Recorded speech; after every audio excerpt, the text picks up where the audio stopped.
The year was 1985, the last time a team not named Rangers or Celtic won the Scottish top flight.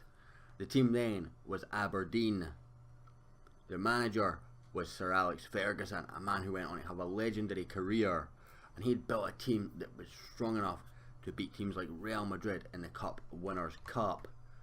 The year is now 2022, and Celtic have won 11 league titles on the bounce.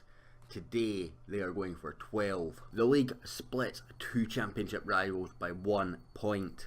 Hearts, who haven't won the league since 1960, sit a point ahead of their more successful championship contenders. The fixtures set up with both games going in Glasgow. It's Celtic Park, where they have Celtic against Aberdeen.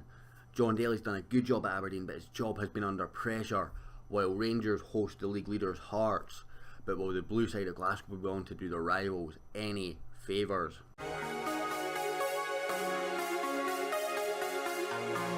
Hello my friends, and welcome back to The Wanderer. It's episode 52 today, and what a cracker I have for you today. It's a title decider day. I hope you liked the intro. I had a lot of fun making it, so I hope that's good. Since the last episode when we played Rangers and we beat them 1-0 at Tynecastle, we played Hamilton, we won 2-1, Jordan Jones and Louis Moult scoring there, with Ethan Hamilton scoring for Hamilton.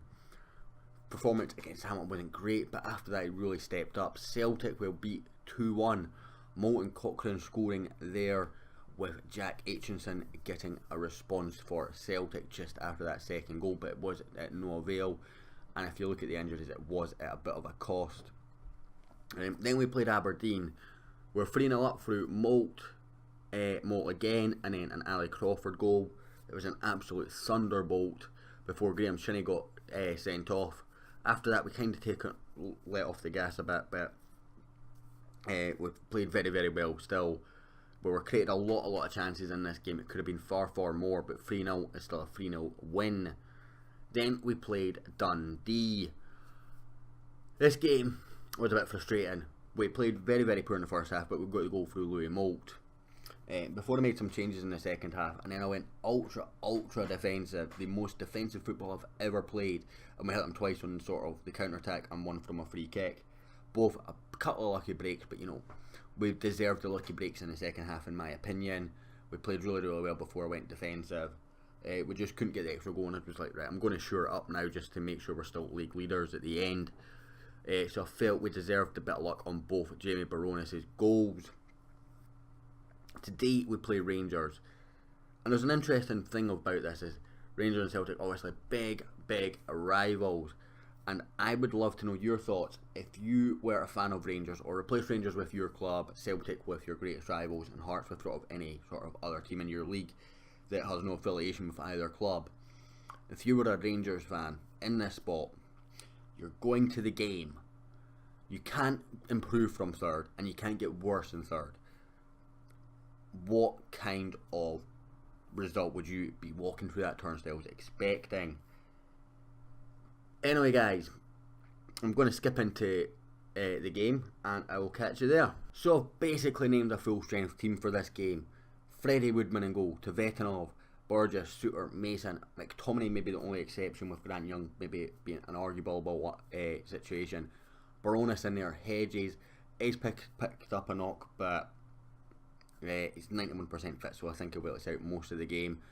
Ali Crawford is in there as well, debatable with Harry Cochrane, but his form recently has been very good. Jamie Walker at left wing, and Louis Moult up top. Z Gomez not quite back yet, but is there on the bench. He is a big game player, so I felt that was a good decision to risk him even at 85% fitness, particularly when we've got no league games. He is in the Portugal squad for the European Champ. It'll be the World Cup actually, 2022. So he's in the Portugal squad for that, but I don't really care, to be honest. It's all about the league title. We do have some worries as Suter, Mason, Baronis and Moult all have the not very good in big games trait. So hopefully they can get through. But 'cause I'm just going to send assistant to this because I always get tunnel ones wrong. I have meant to set up my assistant to do that, but I've been trying to do better. Just want to get into the game. I'm excited. So yeah, we've got basically 4 players that are not great under pressure. The choices to replace Suter with were Roshan Williams and Harry Suter. Both have the same trait. To replace Brandon Mason was what's his name? Miles Bierman. He has the trait. Baronis was Mark Noble, who I thought I've got on the bench, and I'd rather be bringing him on, as that's a great ball in from Ali Crawford. And here is Baronis. He's hit the post. He's still got it, but he's been dispossessed by Carl Jenkinson. I did see up the top there that Celtic were losing, so that reminds me, let's get latest scores on. So Stevie May scored for Aberdeen there. We'll bring it up here. So Otis Fahim's nicked it off Brandon Mason, who's a... Fahim's very, very quick.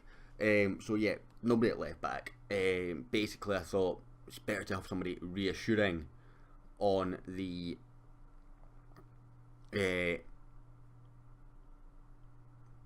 that's a goal. That is annoying. Reassuring on the bench. So I'm going to go with a show some passion now. But Aberdeen are 2-0 up against Celtic. They're choking as badly as us. That said, Rangers only had 1 shot on target and we've had 4. Maybe a little bit of FM here. Can I get a push forward in just before half time, please? Yes, we can. Let's push forward, try and get a nick late one in the half. Been doing this recently and it's really been working. Looking at our ratings though, Baronis having a shocker, so we are going to get him off the park and bring on Mark Noble. I'm going to go aggressive, so show me something else. We'll bring on Mark Noble. He is experienced. I don't actually know what traits he has in terms of big games, so relishes big matches. I probably should have started him. I didn't actually check him, to be honest, but Baronis' form has been good, so I thought let's get him on there and see how he gets on. It's 3 or 4 goals recently, so I was kind of hoping he would see it through. But we're still a point ahead of Celtic on 89, which is quite a lot more points than what it was this time last season. Again, I'm going to give a push forward as Aberdeen go 3-0 up against Celtic at Celtic Park. Did not expect that. We're going to have to make another change. Who's on? Going to bring on Gomez, another player who does like a big game, but I just didn't think he was fit enough to start the game. 85% fitness coming off the bench. 4-0 for Aberdeen. I'm trying to see who's the biggest bottle merchants here. Us or Aberdeen. Us or Celtic rather. It's Aberdeen with May, a brace from Fletcher and a goal from McLean. McGuigan scoring for Rangers, of course, for in our situation. That's poor from Cameron Burgess. Fahim back to Brown. McGuigan again. Penna.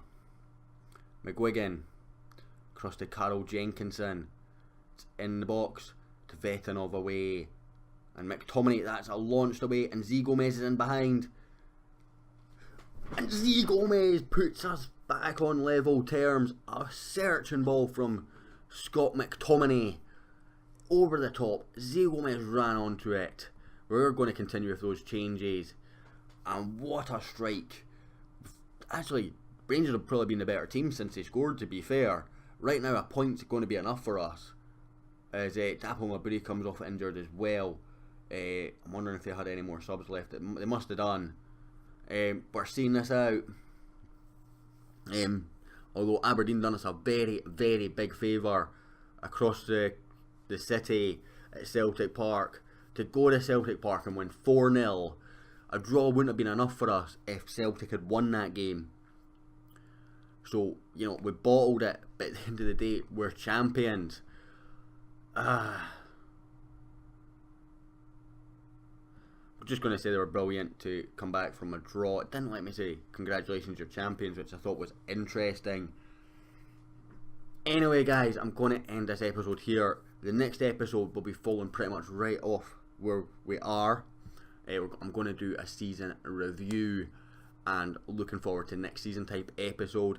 Never really done one in FM18, so I did do it a couple of times in FM17. So I'm going to try and do it again. As champions, I don't see any better time to do it. So, thank you so much for watching. We are the champions. If you like that, hit like, hit subscribe, and I'll hopefully catch you all next time.